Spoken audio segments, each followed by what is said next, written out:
কোটি টাকার নির্মিত স্বাস্থ্য কেন্দ্র ভূত বাংলোয় পরিণত। বিগত 10 বছর ধরে ভূত বাংলোয় পরিণত চন্দ্রনাথপুরের স্বাস্থ্য কেন্দ্র।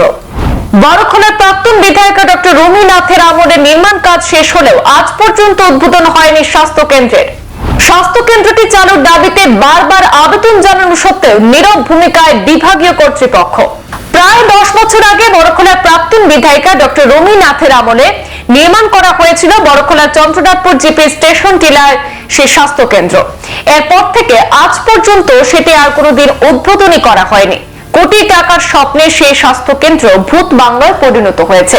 স্থানীয় শশাঙ্ক কর্মী নামের একজন ব্যক্তি স্বাস্থ্য কেন্দ্র নির্মাণের জন্য 1 বিঘা জমিও দান করেছিলেন, আর সেই সময় জমির মূল্যের পরিবর্তে চতুর্থ শ্রেণীর একটি চাকরির দাবি জানিয়েছিলেন। কিন্তু আজ পর্যন্ত চাকরি তো দূরের কথা, স্বাস্থ্য কেন্দ্রটি উদ্বোধনই করা হয়নি। ফলে এক প্রকার ভূত বাংলায় পরিণত হয়েছে কোটি টাকা নির্মিত সেই স্বাস্থ্য কেন্দ্র।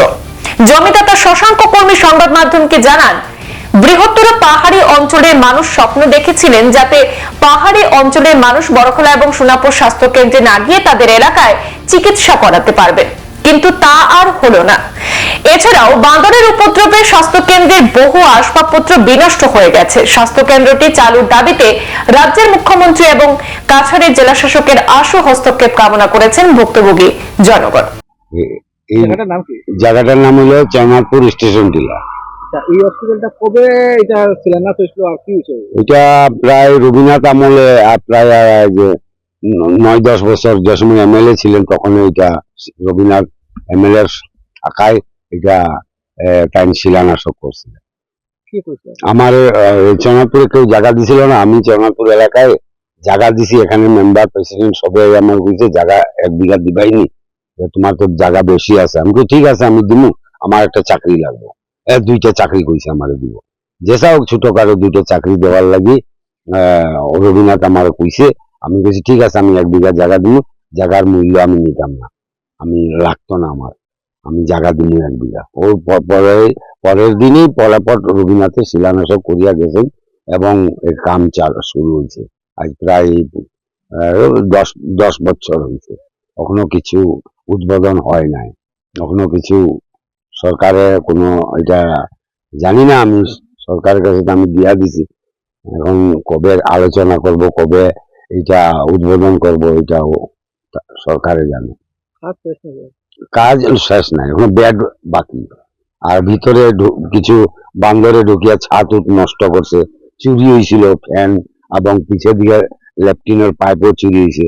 পরে আমি থানার কেস দিছি, কেসটা রেজিস্টার করে এটা কোর্টে গেছে।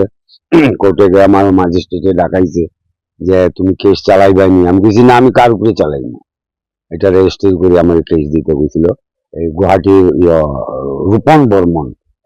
এই হসপিটালটা চালু না হওয়া এই জানে কি অসুবিধা?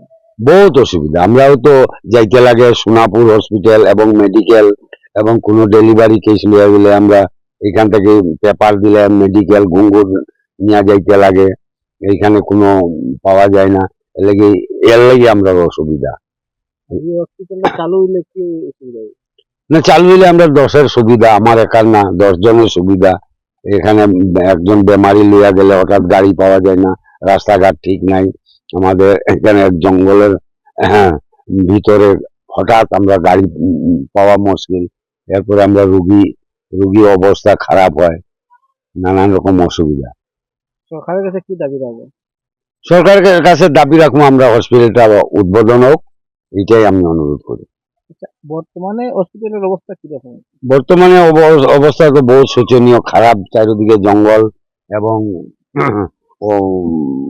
অসুবিধা, দরজা জানালা এগুলা সব নষ্ট হয়ে যায়।